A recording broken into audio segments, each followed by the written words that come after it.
할렐루야. 주님의 평강이 우리 성도님들에게 가득하기를 축복합니다. 오늘 말씀의 제목은 낙심치 않는 기도입니다. 여러분, 우리가 신앙생활을 하다가 가끔 낙심하는 경우를 경험하게 되어지죠. 신앙생활을 하게 되어지면 언제나 행복하고 참 우리가 형통할 것 같은데, 참 희한하게도 신앙생활을 하는데도 낙심하는 일들이 종종 있습니다. 여러분들은 이때까지 신앙생활을 하면서 어떤 이유로, 어떤 경우로 낙심해 보셨습니까?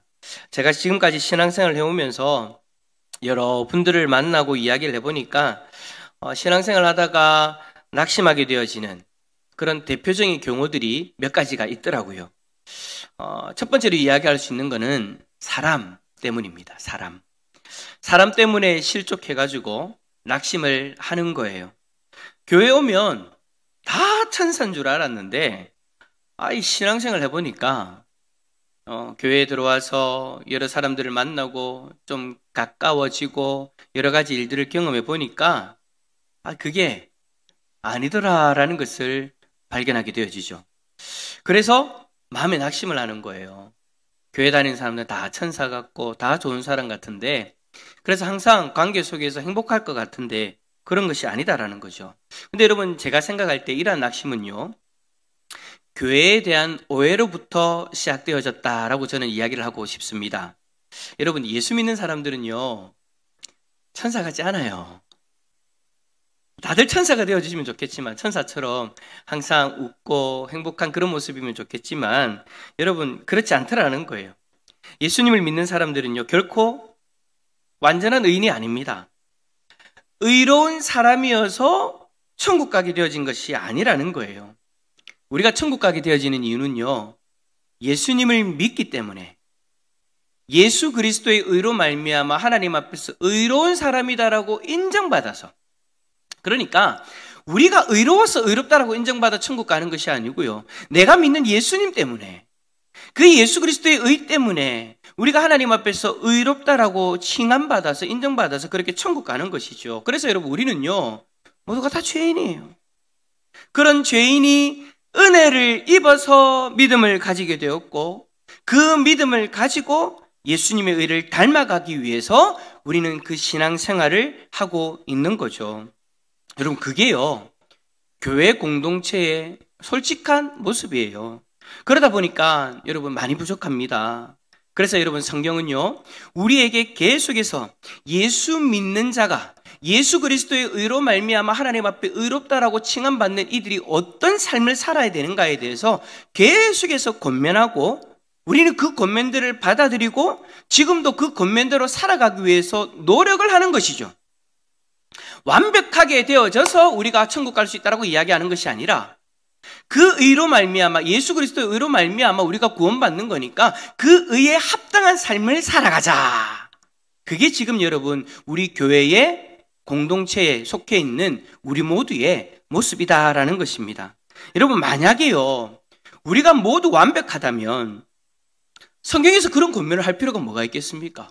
뭐 하지 마라, 이렇게 살아라, 저렇게 살아라, 예수님도 그렇게 말씀하시고 사도들도 계속해서 서신서들을 통해서 그렇게 권면할 필요가 뭐가 있냐라는 것입니다. 우리가 완벽하다면.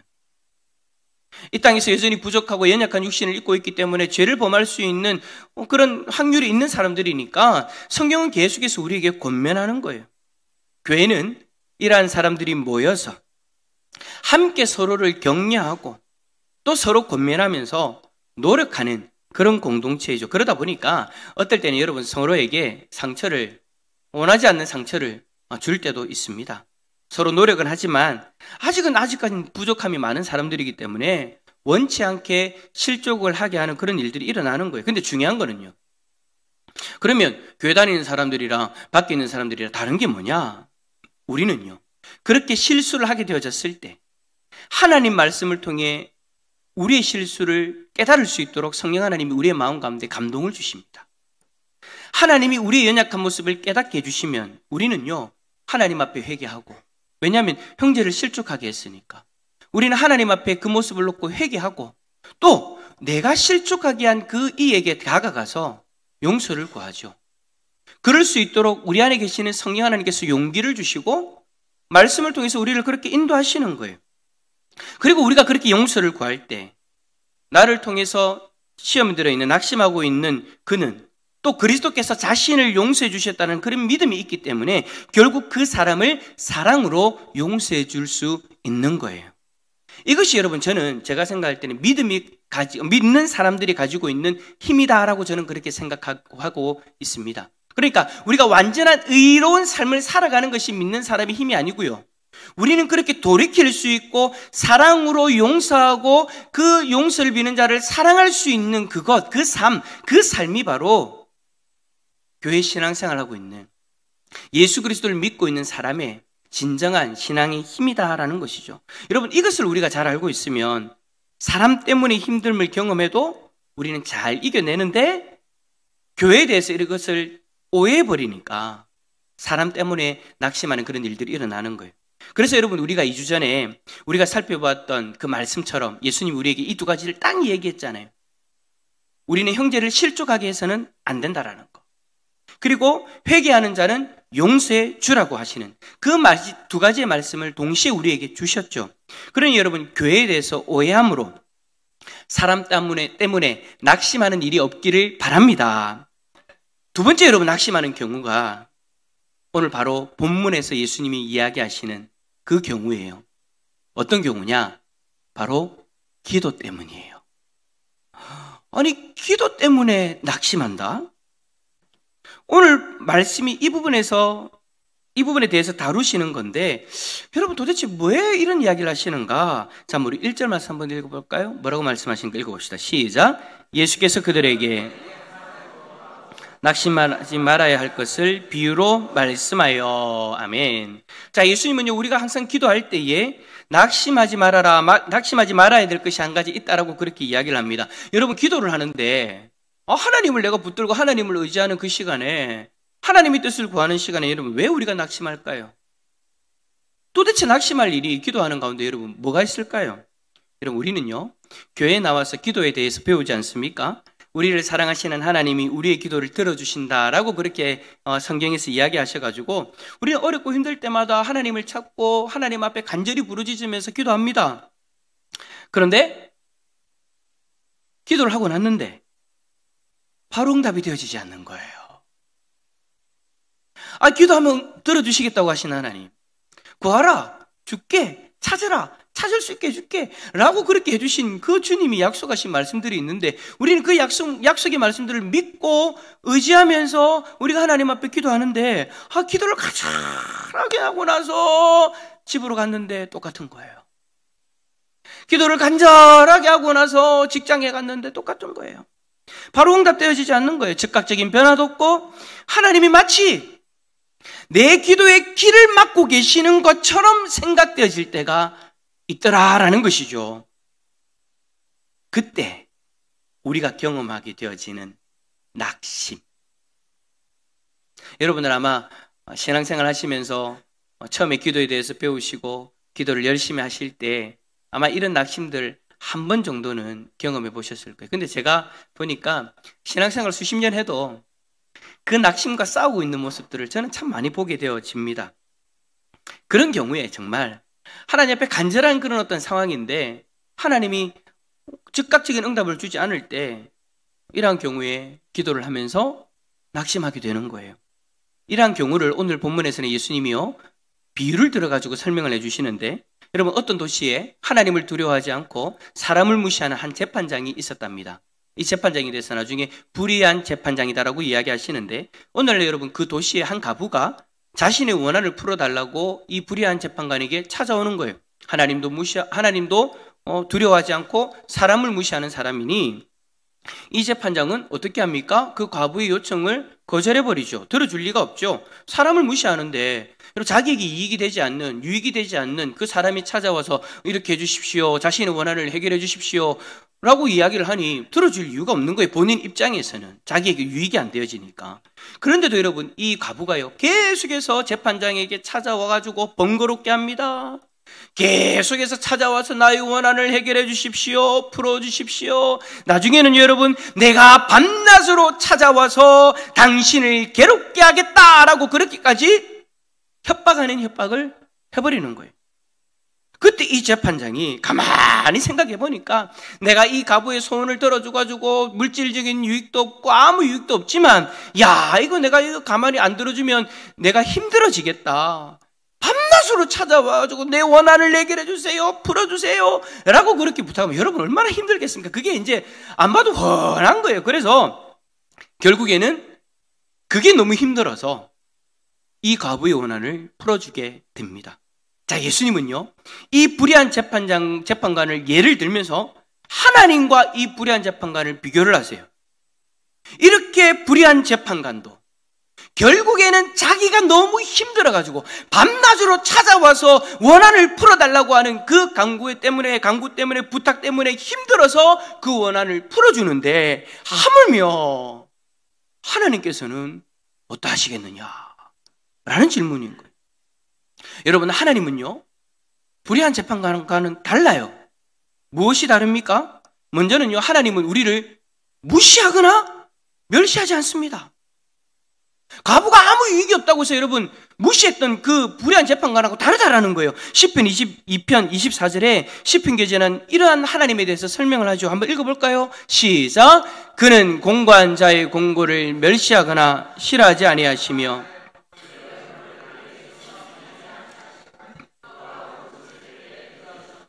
아멘.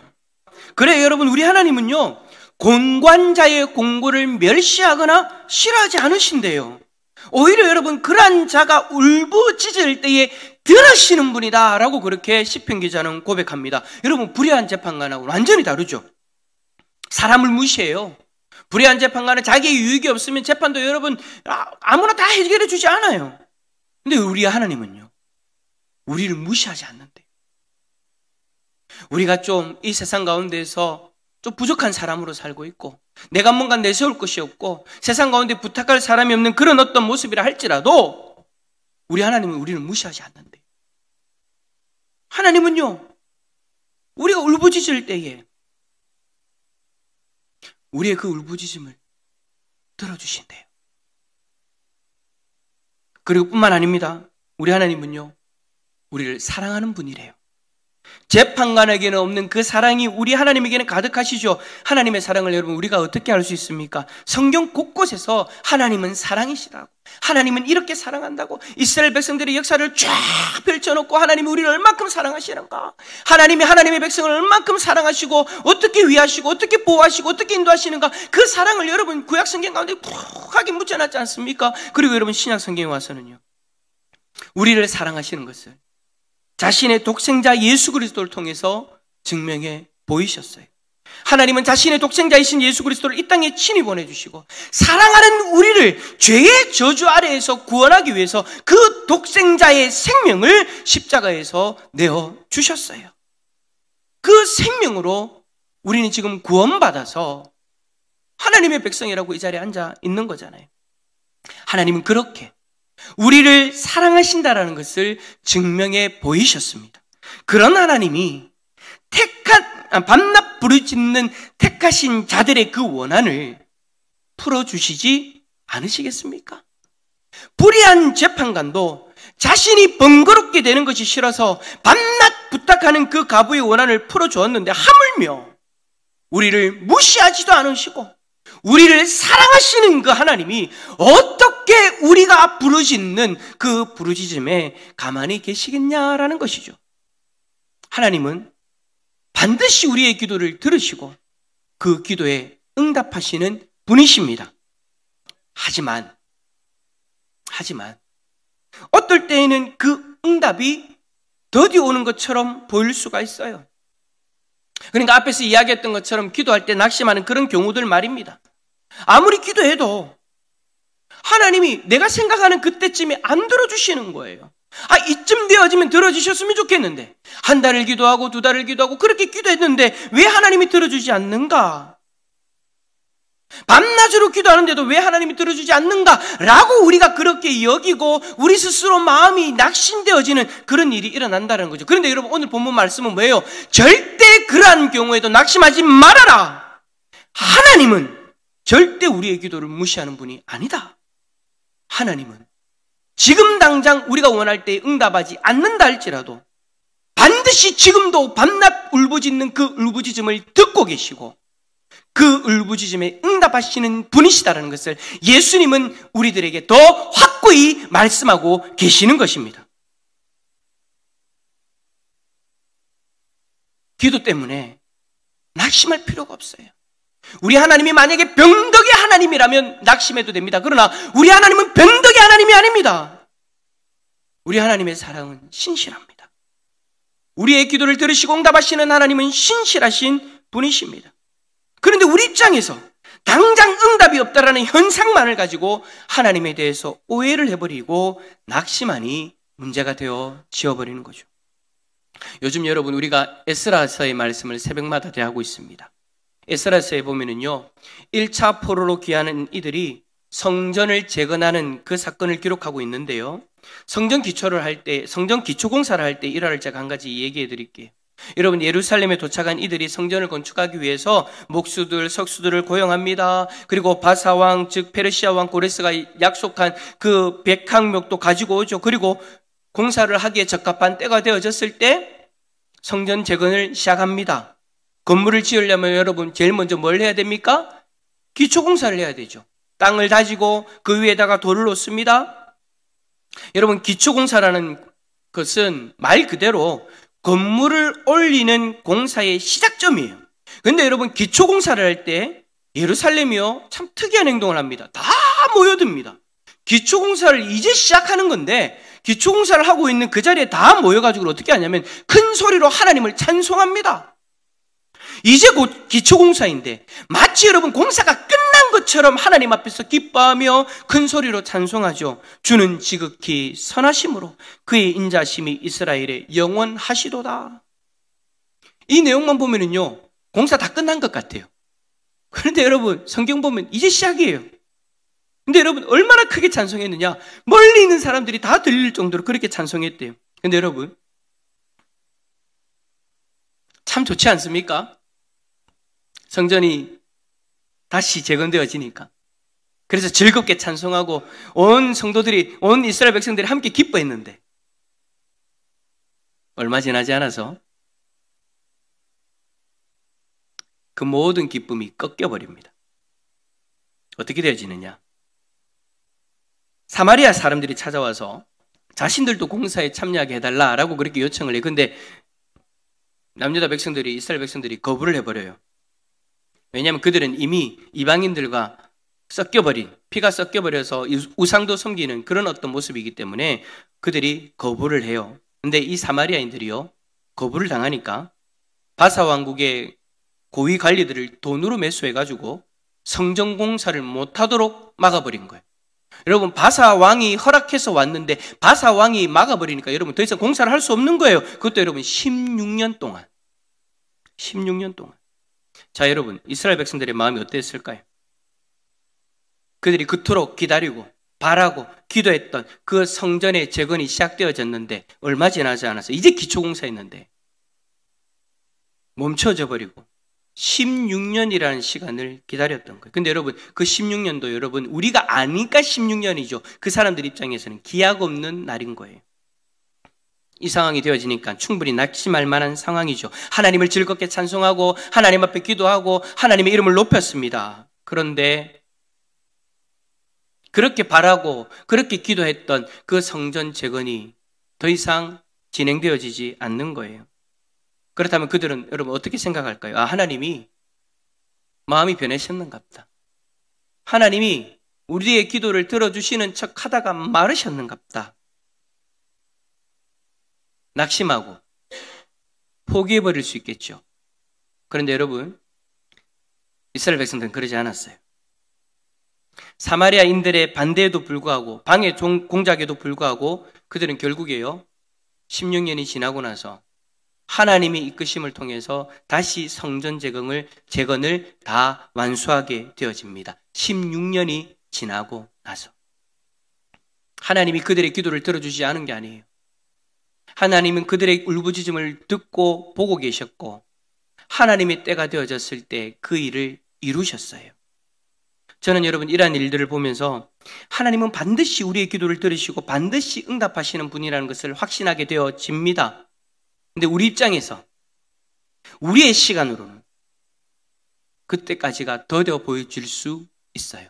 마치 하나님이 응답하지 않는 것처럼 느껴질 수 있어요. 하지만 여러분, 그럼에도 불구하고 오늘 나오는 본문에 나오는 과부들처럼, 그리고 성전 재건이 막혀버려서 낙심할 수 있는 그러한 상황 가운데 있던 그 이스라엘 백성들처럼 우리는요, 그러한 상황 속에서 더 하나님을 신뢰하고 과부가 그랬던 것처럼 밤낮 하나님께 구하고 하나님을 찾고 하나님의 도우심을 구해야 될 줄 믿습니다. 절대 여러분들이 느끼기에 여러분들이 보이는 어떤 현상들만 바라보고 하나님은 이런 분이다라고 여러분 판단해버리고 결정해버리고 낙심하지 마시라는 것입니다. 하나님은 성경에서 보여주는 그대로이십니다. 우리의 하나님은 반드시 듣고 반드시 응답해 주시는 하나님이십니다.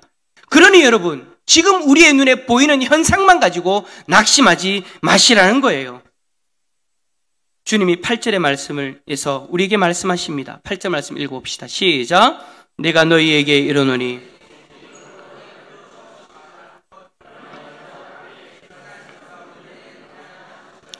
아멘. 사랑하는 성도 여러분, 주님이 여러분의 마음, 우리의 그 마음, 그 원한이 있는 마음, 그 간절한 마음을 속히 풀어주실 거래요. 또 예수님이 약속하시잖아요. 풀어주신대요. 그러니까 여러분, 좌절하지 마시고 낙심하지 마시고 더 밤낮 하나님 앞에 부르짖으십시오. 그러면 우리에게 응답하시는 하나님을 결국에는 경험하게 되어질 줄 믿습니다. 그런데 문제는요, 마지막이에요. 이러한 믿음이 우리에게 있냐라는 거예요. 오늘 8절 말씀해 보니까 그러나 인자가 올 때의 세상에서 믿음을 보겠느냐라고 질문하십니다. 질문하시면서 오늘 이 이야기를 예수님이 마무리를 하세요. 우리에게 하나님을 신뢰함으로 자신의 문제를 가지고 와서 밤낮 부르짖는 이 믿음이 있어야 되는데, 내 눈에 보이는 현상만 가지고, 내 눈에 보이는 결과를 가지고 낙심하지 않고 흔들리지 않고 계속해서 밤낮 하나님을 신뢰하면서 부르짖는 믿음이 우리에게 있어야 되는데, 과연 이 믿음이 우리에게 있는가? 주님이 질문하시는 거예요.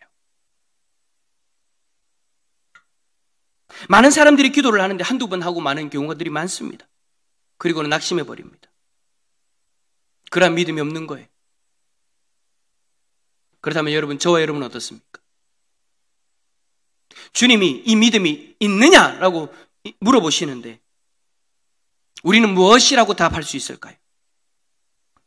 간절히 바라기는 주님이 이 땅에 다시 오실 때에 그 믿음을 찾으신다는 이 말씀대로 우리 앞에서 믿음을 찾으실 때 그 믿음이 우리에게 있었노라고.